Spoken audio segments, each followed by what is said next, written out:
بسم اللہ الرحمن الرحیم۔ بلاغت قرآن کا ہمارا موضوع چل رہا تھا۔ ابھی تک ہم نے اس میں دو ابحاث کا مطالعہ کیا، ایک تشبیہ کا اور دوسرا مجاز کا۔ جب تشبیہ اور مجاز دونوں کو جمع کرتے ہیں تو اس سے استعارہ پیدا ہوتا ہے، یعنی استعارہ جو ہے وہ تشبیہ سے بھی زیادہ بلیغ چیز ہے یا مجاز سے بھی زیادہ بلیغ چیز ہے۔ دو بلاغتوں کو جمع کر کے آپ نے ایک تیسری بلاغت پیدا کی۔ تو جس طرح ہم نے تشبیہ کے بارے میں پڑھا تھا کہ اس کے 4 ارکان ہوتے ہیں: مشبہ، مشبہ بہ، وجہ تشبیہ اور ادات تشبیہ۔ اسی طرح سے استعارہ کے بھی 4 ارکان ہیں جن کے اوپر استعارہ کھڑا ہے، یا استعارہ کی عمارت 4 پلرز کے اوپر کھڑی ہے۔ ایک مستعار لہو ہے جس کو مشبہ کہتے ہیں۔ مستعار لہو یعنی جس کے لیے استعارہ لیا گیا۔ استعارہ مطلب ادھار لینا، عاریتاً لینا، یعنی حقیقی جو معنی ہوتا ہے، حقیقی لفظ کا جو معنی ہے، اس کا جو لباس ہے وہ آپ عاریتاً لے کے دوسرے لفظ کو پہنا دیتے ہیں۔ تو مستعار لہو جس کے لیے استعارہ لیا گیا، اور مستعار منہ جس سے استعارہ لیا گیا، جس کو ہم مشبہ بھی کہتے ہیں تشبیہ میں۔ اس کو اگر آپ لنک کریں گے نا تو استعارے کو سمجھنا آسان ہو جائے گا، کیونکہ استعارے کا کانسیپٹ تشبیہ کے اوپر بیس کر رہا ہے، تو اس کو تشبیہ کے ساتھ لنک کر کے سمجھنا ضروری ہے۔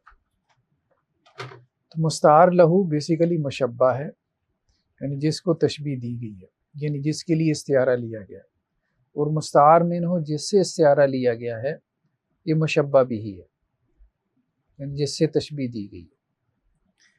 وہاں پہ ہم کہتے ہیں وجہ جامع کیا ہے، یعنی استعارہ میں ہم کہتے ہیں وجہ جامع کیا ہے، اور تشبیہ میں کہتے ہیں وجہ شبہ، مشابہت کی وجہ۔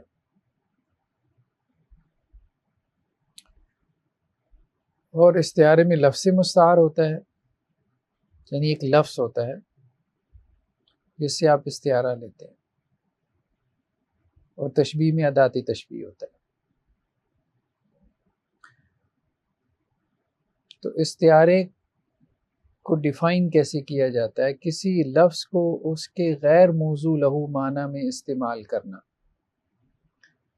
لفظ کو اگر ہم وضعی معنی میں استعمال کرتے ہیں تو اس کو حقیقت کہتے ہیں، اور لفظ کو جب ہم غیر وضعی معنی میں استعمال کرتے ہیں تو اس کو مجاز کہتے ہیں۔ ایسے ہی ہے نا؟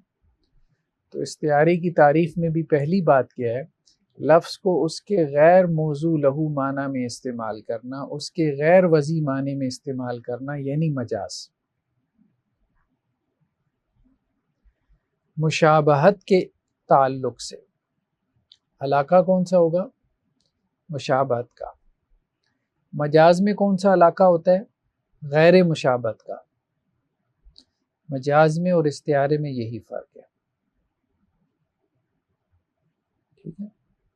مجاز میں بھی ایک لفظ کو آپ اس کے حقیقی کے بجائے مجازی معنی میں، اس کے وضعی کے بجائے غیر وضعی معنی میں استعمال کرتے ہیں، لیکن علاقے سے مراد وہ ذہنی مناسبت جس کی وجہ سے لفظ کو اس کے حقیقی سے مجازی معنی کی طرف پھیر دیا جائے۔ تو مجاز میں وہ جو علاقہ ہوتا ہے وہ غیر مشابہت کا ہوتا ہے، تشبیہ کا نہیں ہوتا۔ جب تشبیہ کا نہیں ہوتا تو کون سا ہوتا ہے؟ وہ پھر کافی سارے 20 ہیں، جن میں سے کچھ ہم نے پڑھے تھے۔ سبب بول کر مسبب مراد لینا، جز بول کر کل مراد لینا، حال بول کر محل مراد لینا، ٹھیک ہے؟ اعتبار ما کانا، اعتبار ما یکون، وہ مختلف ہم نے پڑھے تھے۔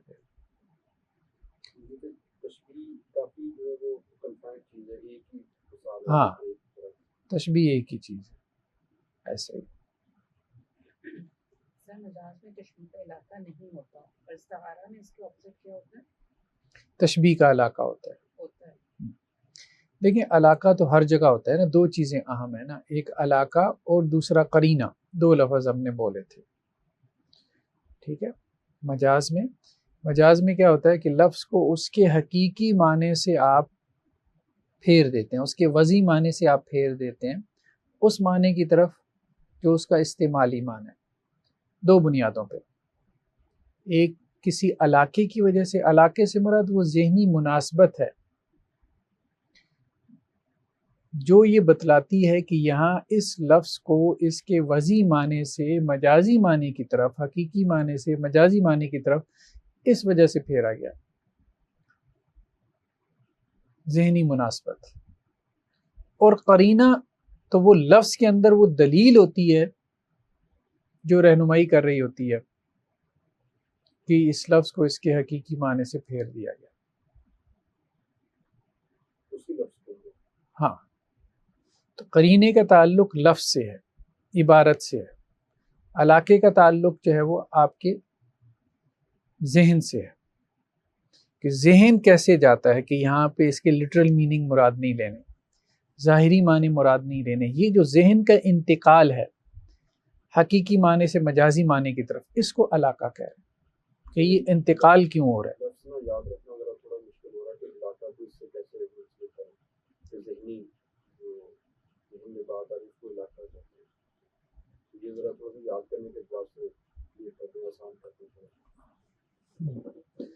دیکھیں نا, ہم نے کہا تھا کہ زید کل اسد, زید جو ہے وہ شیر کی مانند ہے فی الشجاع, بہادری میں. تو زید کو جو ہے وہ شیر کے ساتھ تشبیہ دی گئی. اب علاقے سے کیا مراد ہوتی ہے؟ علاقے سے مراد یہ ہے کہ اب زید کو جب کہا گیا کہ وہ شیر ہے, زید اسد, جیسے کسی نے کہہ دیا کہ زید شیر ہے, ٹھیک ہے, یا زید کے لیے شیر کا لفظ بولا گیا, یا زید کا لفظ نہیں بھی بولا گیا, کوئی سٹیج پہ آیا تو آپ نے کہا کہ شیر آیا, شیر آیا. تو اب یہ جو ذہن فوراً جاتا ہے, ذہن بھی جاتا ہے نا کہ یہ جو آواز لگ رہی ہے شیر آیا, شیر آیا, تو جنگل کے شیر نہیں ہے, ٹھیک ہے. تو آپ وہ جو آنکھیں اٹھا اٹھا کے دیکھ رہے ہیں تو کسی انسان کو ہی تلاش کر رہے ہیں. تو یہ ذہن کا یہ جو انتقال ہے, ٹھیک ہے, یہ کسی علاقے کی وجہ سے, کسی بنیاد کے اوپر ہے, کسی بیس کے اوپر ہے کہ ذہن جو ہے وہاں پہ وہ وضعی معنی مراد لیتا ہی نہیں. اس پوری سچویشن میں, اس پورے سینیریو میں, اس پورے منظر میں ذہن جو ہے, مطلب جو بھی مجمع لگا ہوا ہے سامنے, وہ اس کے وضعی یا لٹرل یا ظاہری معنی کی طرف نہیں جاتا. کوئی بھی نہیں سمجھتا کہ ابھی کوئی جنگل کا شیر آ جائے گا. کسی کے ذہن میں یہ چل رہا ہے نا, تو آپ یہی کہیں گے ابھی وہ بچہ ہے, ٹھیک ہے. تو اب یہ کیوں ہوتا ہے, یہ ذہن کا انتقال کیوں ہوتا ہے لفظ کے وضعی معنی سے دوسرے مجازی معنی کی طرف, استعمال معنی کی طرف؟ اس کو وہ علاقہ کہہ رہے ہیں. کبھی یہ علاقہ جو ہے, یہ جو تعلق ہوتا ہے, یعنی لفظ کے ظاہری اور حقیقی معنی سے مجازی معنی تک کا یہ جو سفر ہوتا ہے, یہ تشبیہ کا علاقہ ہوتا ہے. ذہن تشبیہ کو سمجھتا ہے, تشبیہ کے سٹرکچر کو سمجھتا ہے, تو وہ از خود یہ انڈرسٹینڈ کر لیتا ہے کہ جی یہاں یہ معنی مراد ہے. اور بعض اوقات یہ علاقہ تشبیہ کا نہیں ہوتا. مجاز مرسل میں یہ علاقہ تشبیہ کا نہیں تھا, وہاں تشبیہ مراد نہیں ہوتی, ٹھیک ہے. مجاز میں تشبیہ, ہاں, مجاز میں تشبیہ نہیں نہ ہوتی. جیسے ہم نے مثال دی تھی کہ کسی کو میڈیکل کا اسٹوڈنٹ ہے تو اس کو آپ ڈاکٹر صاحب کہنا شروع کر دیں, اعتبار ما یکون, مستقبل میں جو وہ بننے جا رہا ہے اس کا حال میں اعتبار کر لینا. اب یہاں تشبیہ کا علاقہ نہیں, ٹھیک ہے. لیکن اب میڈیکل کے اسٹوڈنٹ کو ڈاکٹر کہہ دینا ٹھیک ہے. جیسے کسی نے ابھی حج کا سفر شروع کیا ہے، جیسے حجاج کرام کیا کرتے ہیں، آپس میں ایک دوسرے کو حاجی صاحب کہنا شروع کر دیتے ہیں، تو اب وہاں ذہن سمجھ رہا ہوتا ہے اس بات کو کہ ابھی انہوں نے حج نہیں کیا، لیکن حج ان کا کمپلیٹ ہونے ہی والا ہے، تو اس لیے ان کے اوپر حاجی کے لفظ کا اطلاق کر دیا۔ تو ذہن کا جو انتقال ہے، منتقل ہونا ہے ظاہری معنی سے، لٹرل میننگ سے، حقیقی معنی سے مجازی معنی کی طرف، اس کو ہم علاقہ کہہ رہے ہیں، یعنی بیس آپ کہہ لیں پیچھے کیا ہے، ذہن کیوں منتقل ہو رہا ہے، اس کے پاس کیا بنیاد ہے۔ تو کبھی ذہن کے پاس وہ بنیاد ہوتی ہے تشبیہ، اور کبھی ذہن کے بعد وہ بنیاد تشبیہ نہیں ہوتی، ٹھیک ہے، تو اسے کہتے ہیں جی علاقہ غیر مشابہت کا یا علاقہ غیر تشبیہ کا۔ اور قرینے سے مراد وہ لفظی دلیل، لفظوں میں وہ دلیل، ذہن تو منتقل ہو گیا، ہاں عبارت کی جو دلیل ہے اس کو قرینہ آپ کہتے ہیں کہ آپ نے کیوں پھیرا ہے، وہ عبارت کے اندر موجود ہوگا، ٹیکسٹ کے اندر ہوگا، متن میں ہوگا، ٹھیک ہے۔ تو اللہ ولی الذین آمنوا، اللہ ولی ہے ان لوگوں کا جو ایمان لے کے آئے، یخرجہم من الظلمات الی النور۔ استعارے کا تھوڑا نا کمپلیکیٹڈ ہے، ظاہری بات ہے بلاغت میں جب آپ آگے بڑھیں گے نا تو یہ کانسیپٹ اس کے کمپلیکیٹڈ ہوں گے، ٹھیک ہے۔ تو اللہ تعالیٰ ولی ہے ان لوگوں کا جو ایمان لے کے آئے، یخرجہم من الظلمات الی النور، اللہ تعالیٰ ان کو نکالتا ہے اندھیروں سے روشنی کی طرف۔ تو ہم نے کہا ایک تو استعارے میں یہ چیز ہے کہ لفظ کو اس کے غیر وضعی معنی میں استعمال کرنا، اور علاقہ جو ہے وہ تشبیہ کا نہ ہو، ٹھیک ہے۔ اور تیسری چیز ایک اور اہم ہے، وہ یہ ہے کہ استعارے میں مشبہ کو معزوف کر دیتے ہیں، مشبہ نہیں ہوتا، ٹھیک ہے۔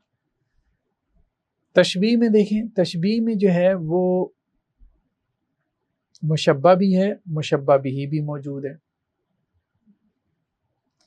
زید اسد، یہ تشبیہ بلیغ ہے، یعنی جس میں آپ نے حرف تشبیہ بھی، ادات تشبیہ بھی اڑا دی، آپ نے وجہ شب بھی اڑا دی، لیکن اس کے باوجود مشبہ موجود ہے اور مشبہ بھی موجود ہے، ٹھیک ہے۔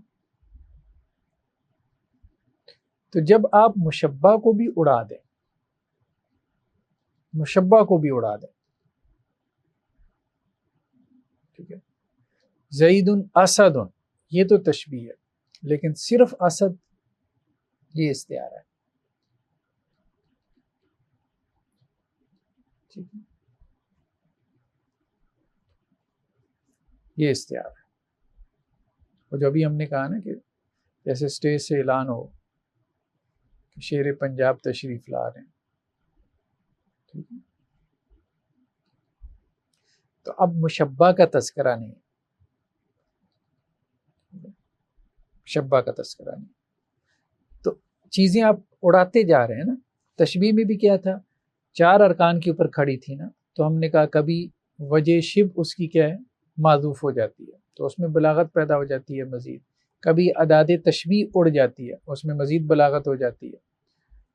تو تشبیہ بلیغ یہ تشبیہ کی اعلیٰ ترین قسم تھی کہ جس میں ادات تشبیہ بھی نہیں تھی، وجہ شب بھی نہیں تھی۔ زید اسد، ڈائریکٹ یہ کہہ دیا کہ زید شیر ہے۔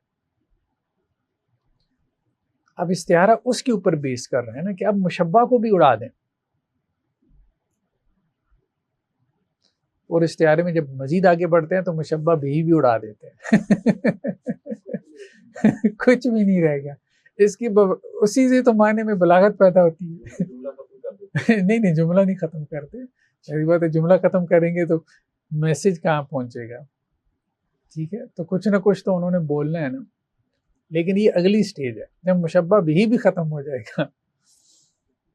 خیر بار، تو اللہ ولی الذین آمنوا یخرجہم من الظلمات الی النور، اللہ اہل ایمان کا ولی ہے، اللہ تعالیٰ ان کو نکالتا ہے اندھیروں سے روشنی کی طرف۔ کس کو تشبیہ دی جا رہی ہے، مشبہ کیا ہے، ایمان اور کفر، ایمان اور کفر کو تشبیہ دی جا رہی ہے، کس سے، مشبہ بھی کیا ہے، نور اور ظلمت، روشنی اور اندھیرا. ایمان روشنی ہے اور کفر کیا ہے؟ اندھیرا. ٹھیک ہے، تو مشبہ یا مستعار لہو جس کے لیے استعارہ لیا گیا ہے وہ کیا ہے؟ ایمان اور کفر. ایمان اور کفر کے لیے استعارہ لیا گیا ہے کس سے؟ نور اور ظلمت سے، روشنی اور اندھیرے سے. ٹھیک ہے، اور الفاظ کون سے ہیں جن سے استعارہ لیا جا رہا ہے؟ وہ یہی ہے، نور اور ظلمات، یہی الفاظ ہیں. ٹھیک ہے، وہاں تو وجہ شبہ علیحدہ سے موجود ہوتی تھی نا، تو یہاں وہی الفاظ جو مستعار منو الفاظ ہیں وہی لفظ مستعار بھی ہیں. اب بات سمجھ رہے ہیں نا، جیسے وہاں ادات تشبیہ ہوتی تھی، یہاں لفظ مستعار ہے. تو وجہ شبہ کیا ہے اس میں؟ ہدایت اور گمراہی.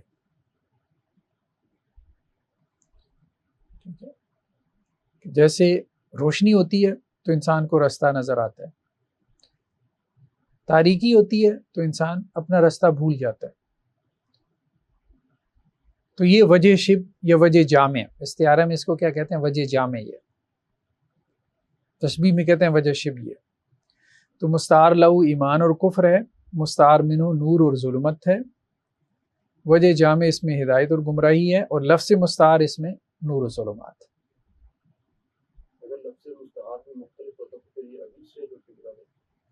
نہیں، لفظ مستعار تو مختلف اگر ہو جائے گا نا تو آپ کا لفظ بڑھ جائے گا نا.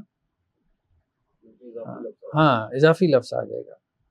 بلاغت میں بیسیکلی مختصر کلام میں زیادہ معنی کا ابلاغ ہوتا ہے.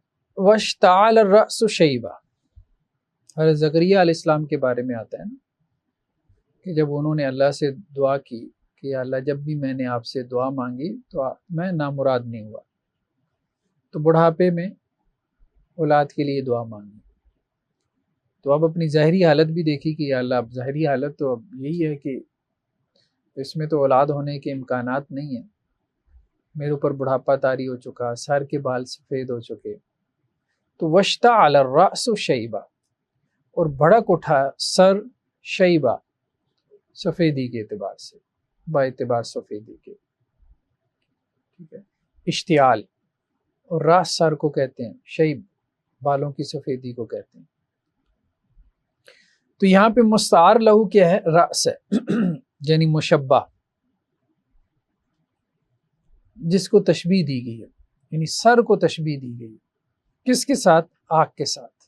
تو مشبہ بھی یہاں پہ معذوف ہے. اس کو ہم آگے چل کے پڑھتے ہیں کہ اس کو پھر استعارہ کی آگے قسمیں بھی ہیں نا، اس میں اس بحث کو کھولتے ہیں.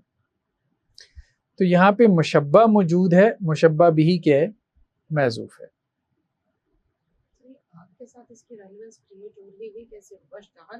ہاں، اشتعال سے، اشتعال سے.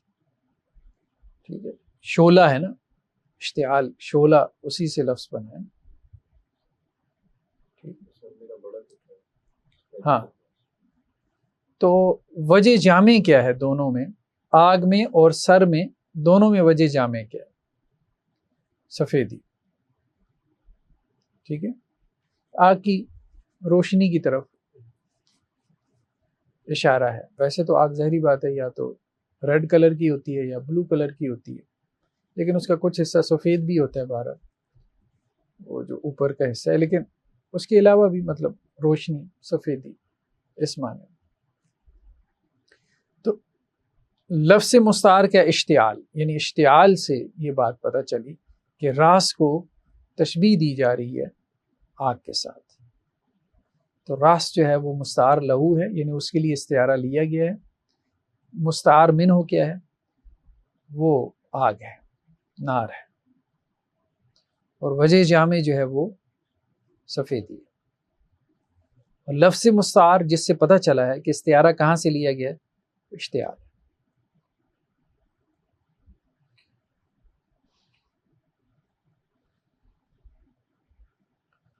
صم بکم عمی فہم لا یرجعون،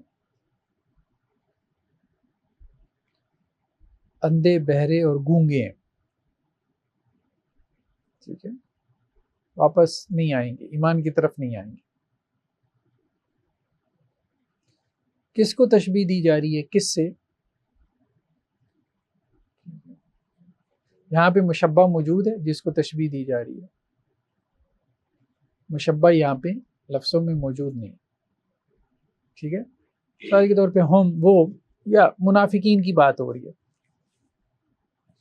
کہ منافقین کیا ہیں، ان کو تشبیہ دی جا رہی ہے مشبہ بھی کے سمم بکم عمیون، اسم کی جمع سم اور ابکم کی جمع بکمن اور آما کی جمع عمیون، اندھے بہرے گونگے۔ منافقین کو تشبیہ دی جا رہی ہے اندھوں بہروں اور گونگوں کے ساتھ۔ مشبہ یہاں پہ کیا ہے؟ محذوف ہے، مشبہ بھی لفظوں میں موجود ہے لیکن یہ استعارہ نہیں ہے۔ استعارہ میں یہی ہوتا ہے نا، مشبہ معذوف ہو، مشبہ بھی لفظوں میں موجود ہو، یہ تشبیہ بلیغ ہے۔ تشبیہ بلیغ کی ایک صورت ایسی ہے کہ جس میں مشبہ بھی معذوف ہو جاتا ہے، استعارے کی صورت پیدا ہو جاتی ہے، یعنی بظاہر صورتاً سمجھ آ رہی ہے نا، صورتاً استعارہ ہو جاتا ہے، لیکن یہاں پہ فرق کیسے کرتے ہیں تشبیہ بلیغ میں اور استعارے میں؟ فرق وہ یوں کرتے ہیں کہ تشبیہ بلیغ میں جو حذف ہوتا ہے، مشبہ کا جو حذف ہے، مشبہ کو جو معذوف کیا گیا ہے، ما نیت تقدیر کیا گیا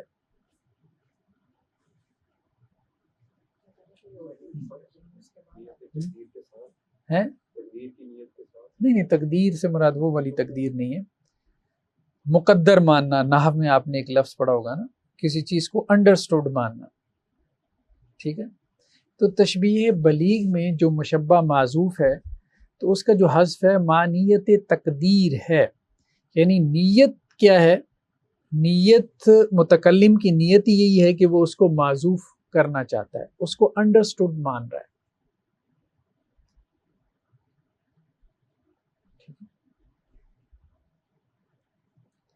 متکلم کی نیت واضح ہے کہ وہ یہاں مشبہ کو کیا ہے؟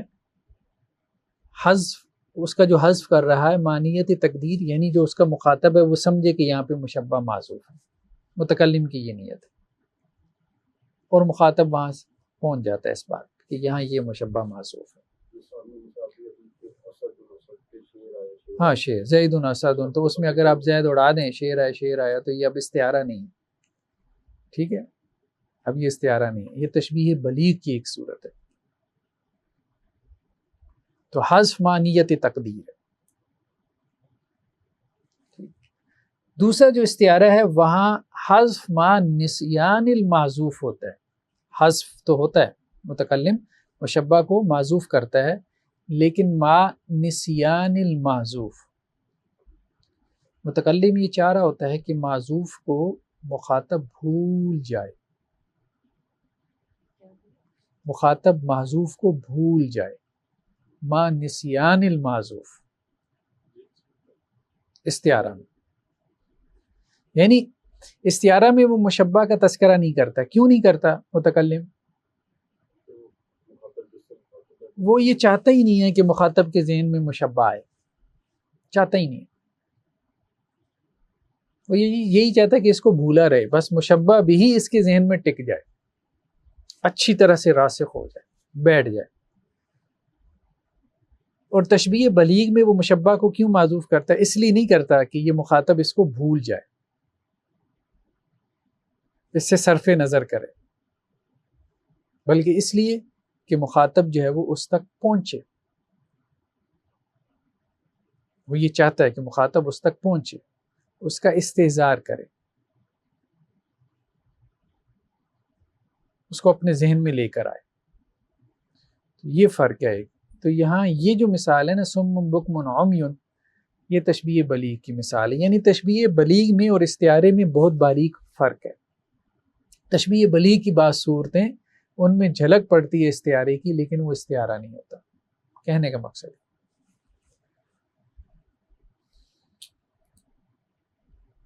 ابھی ہم نے دو کا ڈفرینس کریٹ کیے تشبیہ بلیغ اور استعارہ کی، انہی دو کے درمیان میں بات ہوئی ہے. ہاں انہیں دو. تشبیہ بلیغ جو ہے اس کے اندر وہ یہ چاہ رہے ہیں کہ مشبہ بھی جو ہے وہ ذہن میں خود ہی آ جائے گا متکلم کے. مشبہ مشبہ جو ہے خود ہی متکلم جس سے بات ہو رہی ہے اس کے ذہن میں.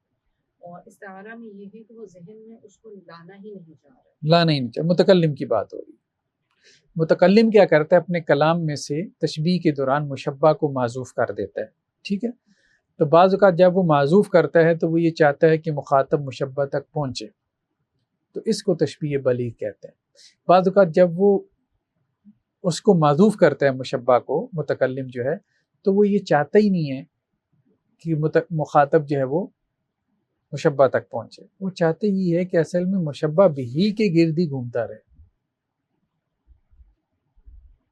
ٹھیک ہے، کیوں؟ کیونکہ اس نے مشبہ کو مشبہ بھی کی جگہ پہ لا کے کھڑا کر دیا نا.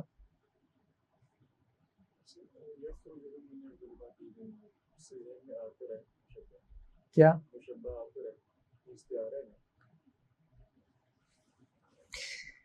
اصل میں آ رہا ہے تو وہ تو ایک علیحدہ بات ہے نا کہ مفسر نے تفسیر کر کے آپ کو بتا دیا. ٹھیک ہے، اب وہ یہ کہہ رہے ہیں کہ متکلم جو ہے، متکلم استعارہ میں متکلم کا مقصود کیا ہوتا ہے؟ استعارہ میں متکلم کا مقصود یہ ہوتا ہے کہ نور اور ظلمت کو از ایکول ٹو ایمان اور کفر مراد لے لے. یعنی اس کے ذہن میں نور اور ظلمت ہی بیٹھے کہ اللہ تعالیٰ روشنی سے اللہ تعالیٰ اندھیروں کی طرف اہل ایمان کو نکالتے ہیں. اگر یہاں ایمان سے کفر کا معنی نہ بھی کیا جائے تو معنی سمجھ میں آتا ہے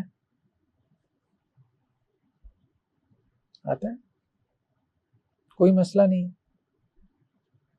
یعنی ایمان سے کفر جب آپ بیان کریں گے تو آپ اس کے معنی کو محدود کر دیں گے. ایسا ہی ہے نا، اس کی ایک نو آپ نے بیان کر دی، نور اور ظلمات کی.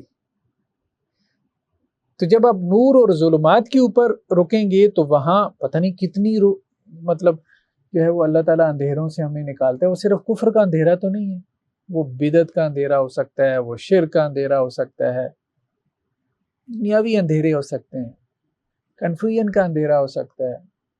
ٹھیک ہے، میری ذاتی الجھنیں ہو سکتی ہیں، کیسی کیسی اندھیروں سے اللہ تعالیٰ مجھے روشنی کی طرف لے کے آتے ہیں. تو وہ یہ کہہ رہے ہیں کہ استعارہ میں مقصود یہ ہوتا ہے کہ وہ مشبہ بھی کے اوپر ٹھہر جائے. جب وہ مشبہ بھی پہ ٹھہرے گا تو پھر بلاغت پیدا ہوگی، مشبہ کی طرف جائے گا. ٹھیک ہے، تو اس سے کیا ہوگا کہ اس کا معنی وہ محدود کر دے گا، مختص کر دے گا نا. اس کو اس نے اسپیسیفائی کر دیا، نور اور ظلمات کی ایک فرع بیان کر دی، ایمان اور کفر. وہ ٹھیک ہے، اگر کسی نے اس کا معنی ایمان اور کفر کیا تو ہم یہ تو نہیں کہیں گے کہ اس نے غلط تفسیر کی ہے، تفسیر تو اس نے ٹھیک کی ہے بھی ایسا. تو اصلاً تو وہی مقصود ہے. لیکن اگر ایمان اور کفر کہہ دیا جاتا ہے تو معنی ایمان اور کفر تک ہی رہ جاتا ہے. تو ہماری زندگی کی ساری ڈارکنیس اس میں شامل نہ ہوتے، سارے اندھیرے اس میں شامل نہ ہوتے جن سے اللہ ہمیں نکالتا رہتا ہے. یا آپ کہیں کہ ہر مشکل کو بھی آپ ظلمت کہہ سکتے ہیں جس سے اللہ تعالیٰ ہمیں آسانی کی طرف لے آتا ہے. یہ مراد ہے، وہ یہ کہنا چاہتے ہیں کہ مشبہ کو ذرا بھول جائے. کیوں بھول جائے؟ تاکہ بلاغت پیدا ہو.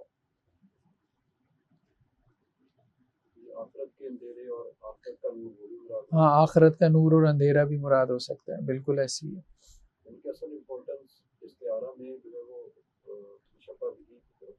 مشبہ بھی کی ہوتی ہے.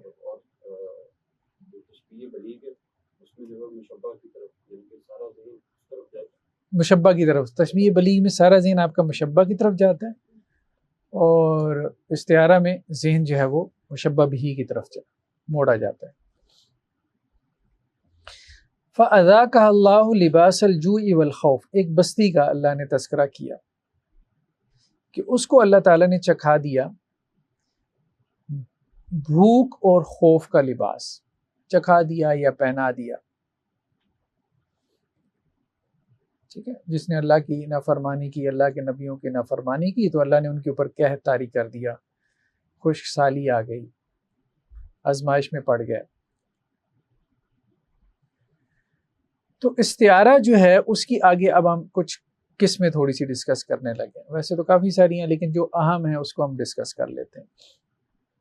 کچھ استعارہ کی تقسیم ہے مستعار منہ کے اعتبار سے اور کچھ اس کی تقسیم ہے لفظ مستعار کے اعتبار سے. مستعار لہو تو ہم نے کہا نا مشبہ ہے نا، تو استعارہ میں تو اصل کیا ہے؟ مستعار منہ، مشبہ بھی ہے. اس کے اعتبار سے استعارہ کی دو قسمیں ہیں، ایک تصریحیہ اور ایک مکنیہ. تصریحیہ صراحت سے ہے، یعنی جب مستعار منہ صراحت سے مذکور ہو تو اس کو استعارہ تصریحیہ کہتے ہیں.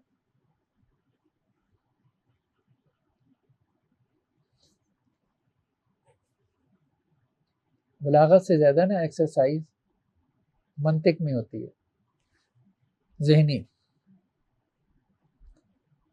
جیسے ایک لینگویج ہے نا، اب آپ کو اس لینگویج کا یوز ٹو ہونا پڑے گا، ٹھیک ہے. اس زبان میں بھی تجرید زیادہ ہوتی ہے نا.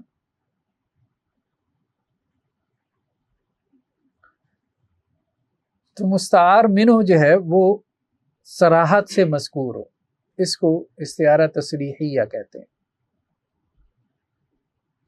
یعنی مستعار منہ سے مراد مشبہ بھی.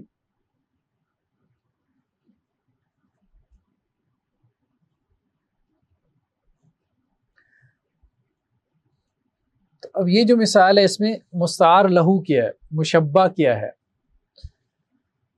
کس کو تشبیہ دی جا رہی ہے؟ حزن کو، غم کو. اللہ نے غم طاری کیا تھا اس بستی کے اوپر، دکھ دیا تھا اللہ نے ان کو، تکلیف دی تھی، غم دیا تھا. تو حزن جو ہے وہ مستعار لہو ہے، یعنی مشبہ ہے. حزن اور غم کے لیے تشبیہ لی گئی ہے کس سے؟ لباس سے.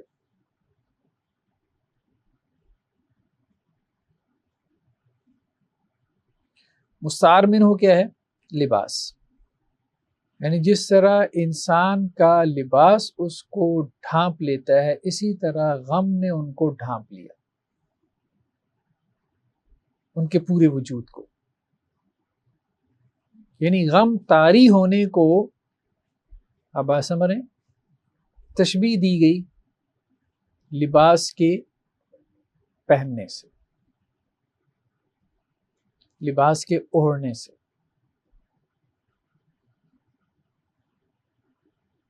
تو غم نے ان کو اس طرح سے ڈھانپ لیا جیسے لباس انسانی وجود کو ڈھانپ لیتا ہے. تو حزن جو ہے یہ مستعار لہو ہے، مشبہ یہ معذوف ہے، اس کو معذوف کر دیا. ٹھیک ہے. تو اللہ تعالیٰ نے انہیں لباس پہنا دیا، ٹھیک ہے، لباس الجوع والخوف. ٹھیک ہے. اب دیکھیں خوف کا تو کوئی لباس نہیں ہوتا نا، یا بھوک کا تو لباس نہیں ہوتا. بھوک اور خوف کا کیا ہے؟ غم ہو سکتا ہے. بھوک کا غم، پریشانی، خوف اس کی جو پریشانی ہے وہ ہو سکتی ہے. ہاں. تو لباس تو اب اس کا کوئی نہیں ہے، بھوک کا کوئی لباس نہیں ہے. لیکن وہ حزن جو ہے اس کو معذوف کر دیا مشبہ کو، اور اس کی جگہ پہ مشبہ بھی کا ذکر کیا. یعنی حزن کو تشبیہ دی لباس سے تو لباس کا ذکر کر دیا، مشبہ بھی کا ذکر آ گیا، مستعار منہ کا ذکر آ گیا صراحت کے ساتھ لفظوں میں. تو اس کو کہتے ہیں استعارہ تصریحیہ.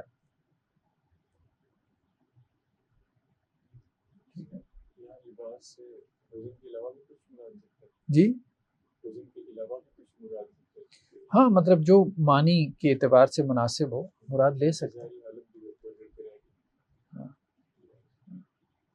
لیکن چونکہ وہ مضاف بن رہا ہے نا، لباس الجوع والخوف مضاف بھی بن رہا ہے نا، تو وہ نسبت آپ نے ذہن میں رکھنی ہے، صرف لباس نہیں. لباس الجوع والخوف، بھوک کا لباس. تو اب لباس کا ایسا معنی، ٹھیک ہے، کہ جس سے وہ یعنی بھوک کا غم، بھوک کا جو غم تھا، جو بھوک کی آزمائش آپ کہہ لیں، آزمائش کہی جا سکتی، وہ اللہ نے ان پہ طاری کر دی، وہ اس کا مزہ اللہ نے ان کو چکھا دیا۔ تو استعارہ مکنیہ کیا ہے؟ استعارہ مکنیہ یہ ہے کہ جس میں مشبہ تو معذوف ہے، ٹھیک ہے، مشبہ بھی معذوف کر دیا جاتا ہے، لیکن اس کے لوازم کا ذکر کیا جاتا ہے مشبہ بھی کے۔ استعارہ میں مشبہ تو ویسے ہی معذوف ہوتا ہے نا، تو استعارہ تصریحیہ میں مشبہ بھی موجود تھا، ٹھیک ہے، یعنی مستعار منہ موجود تھا۔ تو استعارہ مکنیہ میں مشبہ بھی معذوف ہو گیا، اس کے لوازم کی طرف اشارہ کر دیا گیا۔ تو چھپانے سے ہے نا، کنایہ سے مکنیہ، یعنی ایک تو ہے کہ صراحت کے ساتھ استعارہ ہے، اور ایک یہ ہے کہ کنائے کے ساتھ استعارہ ہے، استعارہ ہے لیکن کنائے کے ساتھ ہے، وہ استعارہ مکنیہ ہے، ٹھیک ہے۔ مشبہ بھی صراحتاً موجود ہو تو ہم اس کو استعارہ تصریحیہ کہیں گے، مشبہ بھی کنایتاً موجود ہو تو ہم اس کو استعارہ مکنیہ کہیں گے، یہ مراد ہے۔ ہاں، جو عام استعارہ ہے اس کو استعارہ تصریحیہ کہتے ہیں۔ مکنیہ ذرا اس سے بھی بڑھ کے، وہ بھی معذوف ہو گیا اور اس کے لوازم موجود ہیں، جس سے پتہ چل رہا ہے کہ مشبہ بھی ہے، اور لوازم سے پتہ چل رہا ہے کہ مشبہ بھی ہے۔ جی، جز بتائیں، ایسے ہی ہے، ٹھیک ہے۔ واحفظ لہما، والدین کے بارے میں کہا گیا کہ جھکا کے رکھے ان کے لیے جناح الذل، نرمی کا پر، جناح الذل،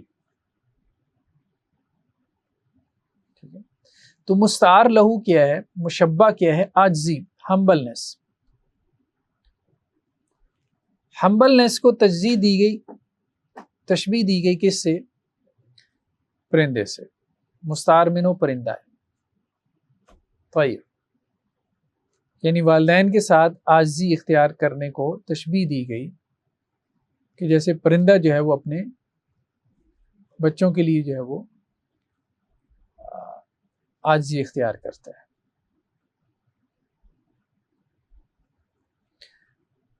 تو مشبہ یہاں پہ عاجزی ہے، اور مشبہ بھی یہاں پہ پرندہ ہے، طیر ہے۔ تو طیر بھی معذوف ہے، اس کے لوازم موجود ہیں، یعنی جناح، پر، جناح پر کہتے ہیں، پرندے کے پر کو جناح کہتے ہیں۔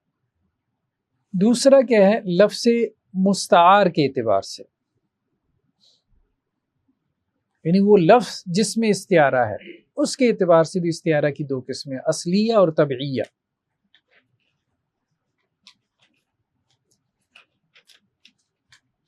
اگر لفظ مستعار جو ہے وہ اس میں جامد ہو یا اس میں مصدر ہو تو وہ اصلیہ ہے۔ اسم کے تین قسمیں ہیں نا، ایک اس میں جامد ہوتا ہے، ایک اس میں مصدر ہوتا ہے، ایک اس میں مشتق ہوتا ہے، ٹھیک ہے۔ مشتق اس کو کہتے ہیں نا جو کسی پیٹرن کے اوپر آ رہے ہیں، فاعل، مفعول۔ اس میں مشتقات کی 7 قسمیں ہم نے پڑھی تھی نا، اس میں فاعل، اس میں مفعول، اس میں ظرف، اس میں اعلی، ٹھیک ہے، ہاں، صفت مشبہ، اس میں مبالغہ، اسماء مشتقات میں سے۔ اور اس میں جامد تو جو عام وکیبلری ہے، مصدر تو ہمیں پتہ ہے، مصدر ثلاثی مجرد کا مصدر ہے، ثلاثی مزید فی کا مصدر ہے، ان کے اوزان ہیں، سٹ اوزان ہیں نا، سٹ میز ہیں۔ تو اگر تو یہ اس میں جامد یا اس میں مصدر ہو استعارہ تو اس کو اصلیہ کہتے ہیں۔ فی قلوبہم مرض، ان کے دلوں میں کیا ہے؟ بیماری۔ مستعار لہو یعنی مشبہ اس میں کیا ہے؟ نفاق۔ کس کو تشبیہ دی جا رہی ہے؟ نفاق کو تشبیہ دی جا رہی ہے، کس سے؟ بیماری سے۔ تو نفاق مشبہ ہے، مشبہ بھی مرض ہے، مشبہ معذوف ہے، مشبہ بھی موجود ہے، تو یہ کون سا استعارہ ہوا؟ تصریحیہ، تصریحیہ بھی ہو گیا نا۔ اور اصلیہ، اصلیہ کس لیے کہا کہ وہ لفظ جو مستعار منہ ہے مرض، ٹھیک ہے، یہ اس میں جامد ہے۔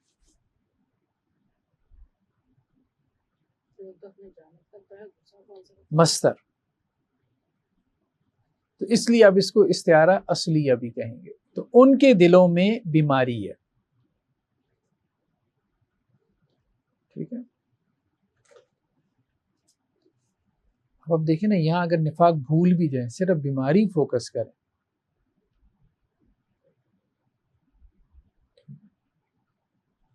تو بلاغت پیدا ہوتی ہے، دل بیمار ہے ان کا۔ استعارہ میں یہی ہوتا ہے نا، مشبہ کو نظر انداز کریں، مشبہ بہی کو فوکس کریں، یہ متکلم کا مقصود ہوتا ہے۔ اور وہ بیماری نفاق کی بھی ہو سکتی ہے، کفر کی بھی ہو سکتی ہے، حسد کی بھی ہو سکتی ہے، تکبر کی بھی ہو سکتی ہے۔ اب بات سمجھ رہے ہیں؟ صرف مشبہ کو اگر آپ خاص کر لیں گے تو وہ بیماری ایک ہی قسم کی ہو جائے گی، تو جس کے دل میں نفاق ہوگا اس کے دل میں 10 بیماریاں ہوں گی۔ تو اس لیے بیماری کو فوکس کرنے سے معنی میں بلاغت پیدا ہوگی۔ تمام دل کی بیماریاں جو ہے، کوئی بھی مطلب جو نفاق کر رہے تھے، منافقت میں تھے، حسد کی وجہ سے بھی تھے، عجب کی وجہ سے بھی تھے، تکبر کی وجہ سے بھی تھے، کفر کی وجہ سے بھی تھے۔ نیکسٹ کیا ہے؟ تبعیہ، یعنی وہ استعارہ جس میں لفظ مستعار یا تو فعل ہو یا اس میں مشتق ہو یا پھر کوئی حرف ہو۔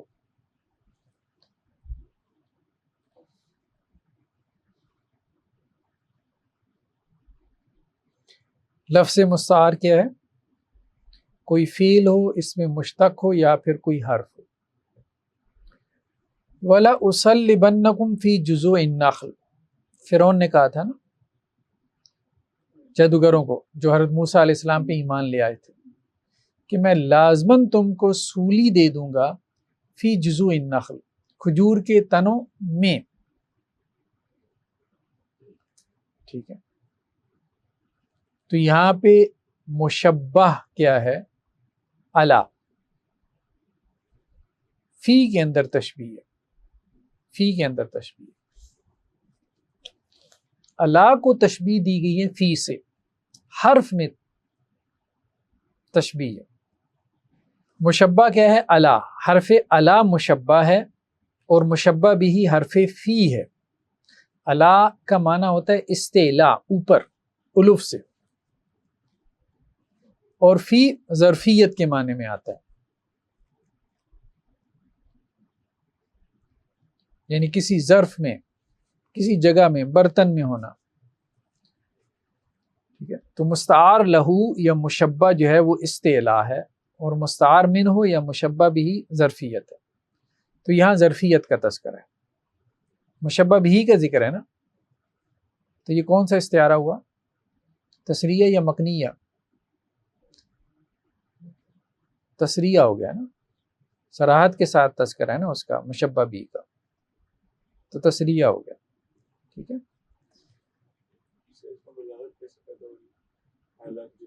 ہاں یہ مسئلہ ہے کہ اللہ کی جگہ فی سے بلاغت کیسے پیدا ہو؟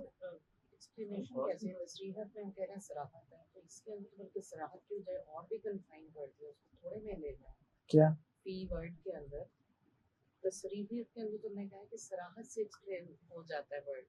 مشبہ بھی کا تذکرہ صراحت سے ہوتا ہے، اس کو تسریہ کہتے تھے نا۔ تو یہاں پہ مشبہ بھی صراحت سے موجود ہے۔ مکنیہ میں کیا ہوتا تھا؟ مشبہ بھی کے لوازم کا تذکرہ ہوتا تھا، خود مشبہ بھی کا تذکرہ نہیں ہوتا تھا۔ مشبہ تو دونوں صورتوں میں معذوف ہوتا تھا، ٹھیک ہے۔ تو تسریہ میں مشبہ بھی موجود ہوتا تھا لفظوں میں، اور مکنیہ میں مشبہ بھی معذوف کر کے اس کے لوازم کی طرف اشارہ ہوتا تھا۔ تو یہاں مشبہ بھی موجود ہے، مستعار منہ موجود ہے، یعنی فی جو ظرفیت کا معنی دے رہا ہے۔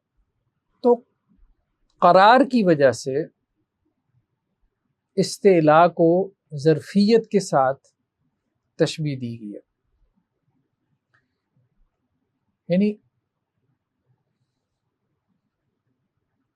اصل میں تو کھجور کے تنوں کے اوپر سولی دی جاتی تھی، کھجور کے تنوں کے اوپر، ٹھیک ہے، تنے کے اندر تھوڑا گھساتے ہیں. ہاں، تنا کھڑا کرتے تھے نا، تو تنے کے اوپر اس کو ٹانگ دیتے تھے، اس کے اوپر ٹانگ دیتے تھے. ٹھیک ہے، زمین کے اندر نا جیسے کھجور کا تنا کھڑا ہوتا تھا تو اس کے اوپر ٹانگ دیتے تھے. تو بیسیکلی جو ہے وہ یہاں پہ یہ تھا، لیکن اس کو تشبیہ دی گئی کس سے؟ ظرفیت کے ساتھ. ٹھیک ہے، یعنی اس میں اس نے بلاغت پیدا کی نا. ایک تو یہ ہے کہ تجھے کھجور پہ ٹانگ دوں گا، اور ایک یہ کہ تجھے کھجور کے تنے میں گھسیڑ کے سولی دوں گا.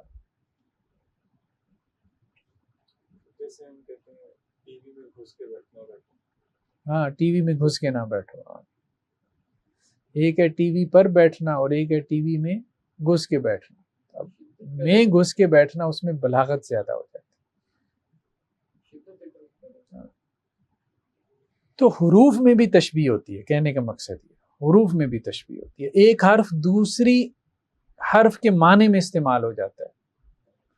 یہ ہم آگے چل کے بلکہ مزید اس کو پڑھیں گے. ابھی ہاں اسی میں آئے گا انشاءاللہ، آگے آئے گا. تفسیر کے اندر کیا جائے گا؟ مطلب ان کو زیادہ اذیت دینے کے سینس میں بات ہوگی، زیادہ اذیت دینے کے، یعنی اچھے طریقے سے میں تمہیں سولی دوں گا.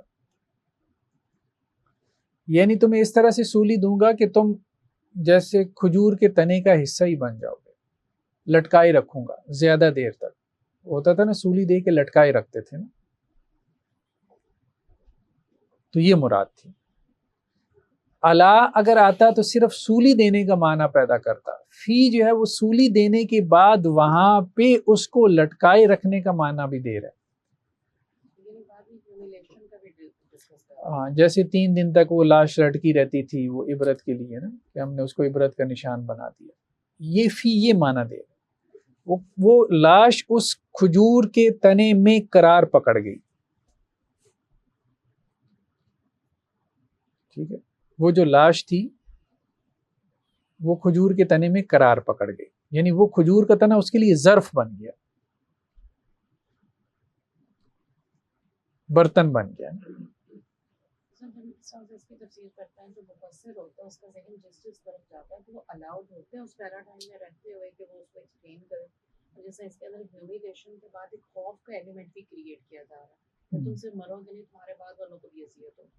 تو یہ پھر الاؤڈ ہوتا ہے. ہاں، ایسے بالکل تفسیر کے اندر کر سکتے ہیں یہ معنی، بالکل کر سکتے ہیں. نیکسٹ بحث کیا ہے؟ لاسٹ ہماری علم بیان کی سری اور کنایا. سری سے مراد وہ ظاہر معنی ہے جو لفظ کے بولتے وقت سمجھ میں آئے. استعارہ ختم، بس اتنے. باقی اس کی قسمیں ہیں، لیکن وہ قسمیں تو خیر جتنی مرضی بنا لیں، اس طرح سے بنا لیں اس طرح سے بنا لیں. موٹی موٹی قسمیں یہی ہیں، تصریح یا مکنی یا. عام طور پہ چونکہ قرآن مجید کی جب تفسیر کی جاتی ہے نا بلاغی، تو وہاں یہ ہوتا ہے کہ یہ استعارہ تصریحی ہے، یہاں استعارہ مکنی ہے. ٹھیک ہے، یہاں استعارہ اصلی ہے، یہاں استعارہ طبعی ہے. تو وہ بس ذہن میں دیکھ کلیئر ہو کے جی یہ کون سا استعارہ ہے. سری کہتے ہیں لفظ کے اس معنی کو جس کی طرف ذہن فوراً منتقل ہو جائے. یعنی جب لفظ بولا جائے تو اسی وقت ذہن اس کے ظاہر معنی کی طرف چلا جائے. وہ ظاہری معنی جو ہے یعنی غالب معنی، وہ حقیقت بھی ہو سکتا ہے، مجاز بھی ہو سکتا ہے. سری میں آگے دونوں قسمیں ہو سکتی ہیں، حقیقت مجاز. اب بات سمجھ؟ کنایا میں بھی دونوں قسمیں ہو سکتی ہیں، حقیقت اور مجاز. یعنی لفظ اپنے معنی پہ صراحت سے دلالت کر رہا ہے یا لفظ اپنے معنی پہ کنایتاً اشارتاً دلالت کر رہا ہے. لفظ اپنے معنی پہ اتنی صراحت کے ساتھ دلالت کر رہا ہو کہ جیسی لفظ بولا جائے تو مخاطب کا ذہن فوراً اس معنی پہ پہنچ جائے. اور لفظ اپنے معنی پہ کنایتاً دلالت کر رہا ہو کہ مخاطب کو تھوڑا غور کرنا پڑتا ہے اس لفظ کے معنی تک پہنچنے کے لیے. شوہر اپنی بیوی کو کہے جا کے عدت گزارو، یہ کنایا. کہتا میں نے تمہیں طلاق دی، جب یہ کہتے یہ سری ہے، اور جب اسے کہے جاؤ عدت گزارو تو یہ کنایا. ہاں ظاہری بات ہے.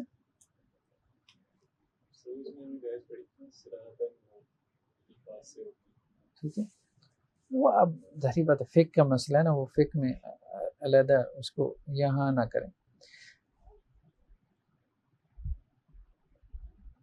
اور کنایا کیا چیز ہے؟ کنایا ہے کہ لفظ بول کے اس کا ظاہر معنی نہیں، لازم معنی مراد لینا، لازم معنی.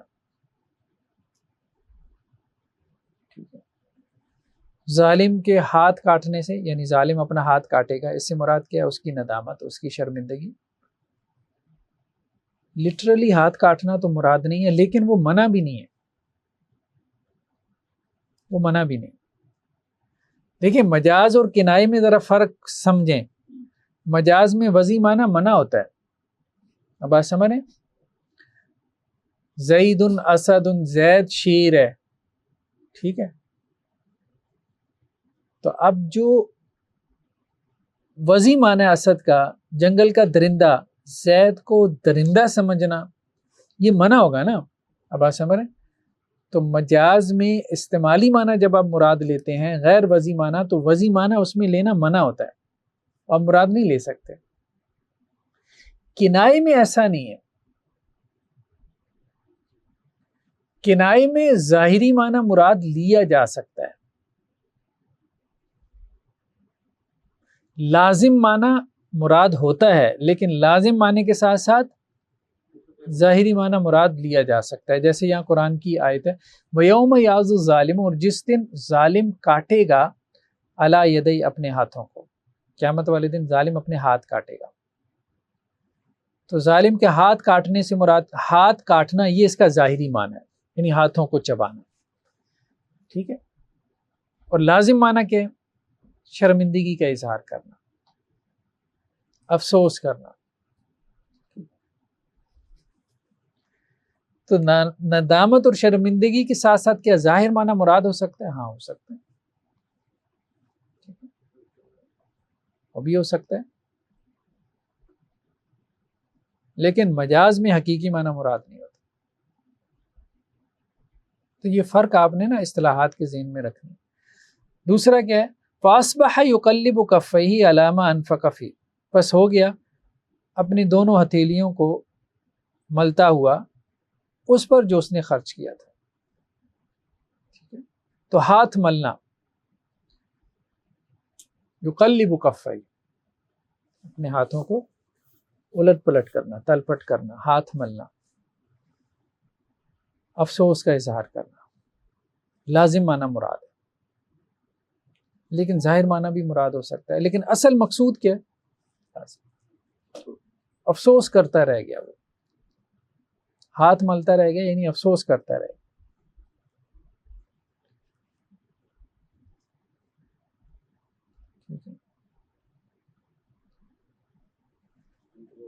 جی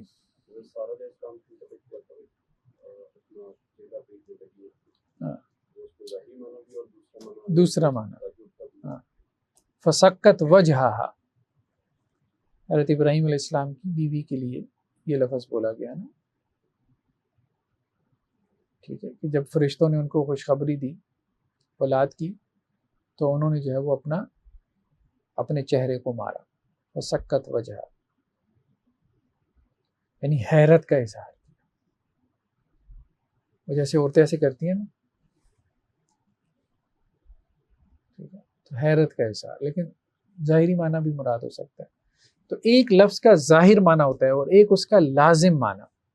تو کنائے میں لازم معنی مراد ہوتا ہے، اور لازم معنی جو ہے وہ حقیقت بھی ہو سکتا ہے، مجاز بھی ہو سکتا ہے. یعنی لفظ اپنے معنی پہ صراحتاً دلالت کر رہا ہے، یا لفظ اپنے معنی پہ اشارتاً دلالت کر رہا ہے. یعنی کون سا معنی اس کا؟ جو حقیقی ہے یا مجازی ہے، وہ کوئی بھی ہو سکتا ہے۔ تو یہاں بیسیکلی دلالت کی نوعیت کو دیکھا جا رہا ہوتا ہے کہ وہ نوعیت کیا ہے۔ لفظ کی اپنے حقیقی معنی پہ دلالت حقیقت ہے، اور استعمالی معنی کے اوپر دلالت یعنی غیر وضعی معنی کے اوپر دلالت یہ مجاز ہے۔ لیکن دلالت ہو کیسی رہی ہے؟ صراحتاً ہو رہی ہے، کنایتاً ہو رہی ہے؟ تو یہ سری اور کنایا، یہ فرق ہے سری اور کنایا۔ ٹھیک ہے، اس کو مزید ہم اصول فقہ میں بھی کچھ کھولیں گے انشاءاللہ سے۔ چلیں گے، سبحانک اللہم و بحمدک، نشہد ان لا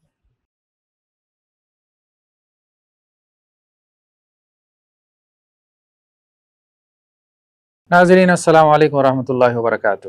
مسجد الرحمن اینڈ کمیونٹی سینٹر کے تحت ہمارے بہت سے پروجیکٹس چل رہے ہیں، اس میں ویلفیئر کے پروجیکٹ ہیں، جیسے کہ راشن پروگرام ہے، اسی طرح سے medical camps, monthly medical camps لگائے جاتے ہیں۔ آج کل بچوں کا challenge your self ten agers کا پروگرام چل رہا ہے، 13 سے 24/7 وہ ہمارے پاس رہتے ہیں۔ 7 ڈیز کی ورکشاپ ہے، اسمارٹ فون اسکرین کے ایڈکشن سے نکالنے کے لیے، اور بہت سارے اس طرح کے تربیتی اصلاحی پروگرام چل رہے ہیں۔ حفظ کلاس چل رہی ہے، ہمارے ایس ڈی این کے پروگرامز ہیں، ہمارا ایس ڈی این اسٹوڈیو کے نام سے ویب سائٹ ہے، اس پہ کورسز ہیں، یہ سب کورسز فری میں اویلیبل ہیں۔ چینل کے اوپر ہمارے جو ہے ویکلی بیسس کے اوپر ہمارے کورسز اپلوڈ ہو رہے ہوتے ہیں، پوڈ کاسٹ ہیں، تربیتی اصلاحی پروگرامز ہیں، ان سب کے اوپر ہماری کوئی منتھلی 1 ملین کے قریب کاسٹ آ رہی ہے۔ ہمارے سارے اس ادارہ جاتی پروگرامز کی، اسٹوڈیوز کی، اسی طرح سے ہمارے دعوتی اور اصلاحی پروگرامز ہیں، ہمارے ویلفیئر کے پروجیکٹ ہیں، ہماری مسجد کا پروجیکٹ ہے، اور ہماری تربیہ ورکشاپس وغیرہ ہیں۔ تو اس میں ہمارے ساتھ کنٹریبیوٹ کریں۔ جو بھی لوگ کنٹریبیوٹ کرنا چاہتے ہیں تو ان کے لیے ہم جو ہے وہ نیچے ڈسکرپشن کے اندر اپنا اکاؤنٹ نمبر جو ہے وہ ہم شیئر کر دیں گے، یا اپنا واٹس ایپ نمبر شیئر کر دیں گے، اس پہ ہم سے کانٹیکٹ کر کے وہ ہم سے رابطہ کر سکتے ہیں۔ جزاکم اللہ خیر، السلام علیکم ورحمۃ اللہ وبرکاتہ۔